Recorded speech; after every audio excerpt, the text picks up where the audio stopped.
આજ તો અમારે જસદણમાં વરસાદે બહારાટો બોલાવી દીધો ને વરસાદના લીધે મારી એને નો થવાની થઈ ગઈ.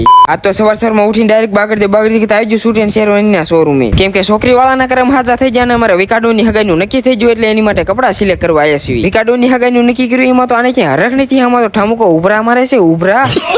બસ હવે જાજુ કાંઈ ને વિકાડો ને અમારે બેને ખાલી પૂછવાનું એટલું કે ભાઈ તું કયા મંદિરે પગે લાગવો છો તો કયા મંદિરે માનતા કરી તે તારો મેળ આવી ગયો. એટલે બીજું કાંઈ ને અમને ખબર પડે તો અમે એવું કાંઈક માનતા બાંધતા કરવી તો અમારો ક્યાંક મેળ આવી જાય.